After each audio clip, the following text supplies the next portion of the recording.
তুই কি জানিস কোন তাল গাছে ধরে না? কোন তাল? হরতাল। আর তুই কি জানিস ডাব না খেলে কি হয়? কি হয়? নাইকেল। আর তুই কি জানিস কোন মাস্টার স্কুলে যায় না? কোন মাস্টার? Grand master. আর তুই কি জানিস কোন গ্রামে মানুষ থাকে না? কোন গ্রামে? টেলিগ্রামে। আর তুই কি জানিস কোন কান দিয়ে শোনা যায় না?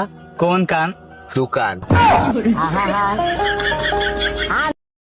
আচ্ছা, সবাই বলে মন দিয়ে শোনো, তাহলে কান দিয়ে কি করব? পাগল হয়ে যাবে আমাকে দেখার জন্য। अच्छा শুধু একটা বার 10,000 টাকা ধার দিয়ে দেখো।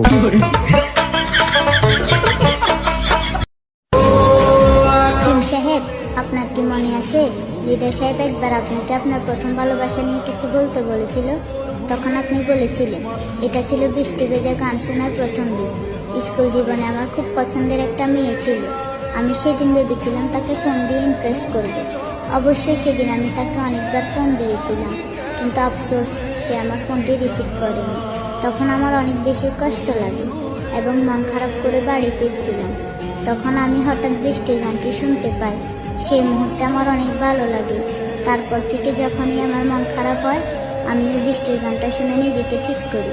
কিম সাহেব, আমি জানি আপনি আজও তাকে বলতে পারেন না, কারণ সে আপনার জীবনের প্রথম ভালোবাসা, তেমন আপনি আমার জীবনের প্রথম ভালোবাসা। ভাগ্য কি নিষ্ঠুর, তাই না কিম সাহেব?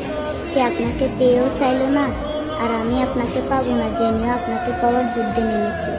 সে আপনার ভালোবাসা পেয়েও ছুড়ে ফেলে দিল, আর সেই ভালোবাসা পাওয়ার জন্য আমি প্রতিনিয়ত সৃষ্টিকর্তার কাছে কান্না করছি।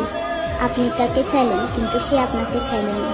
আমি আপনাকে চাইলাম, কিন্তু আপনি আমাকে চাইলেন না।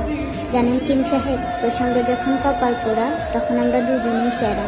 কারণ আপনার গল্পে অপূর্ণতা রয়ে গেল সে, আর আমার গল্পে অপূর্ণতা রয়ে গেলেন আপনি। দিন শেষে আমাদের ভালোবাসাটাও হারিয়ে যাবে এই অপূর্ণতার শহরে।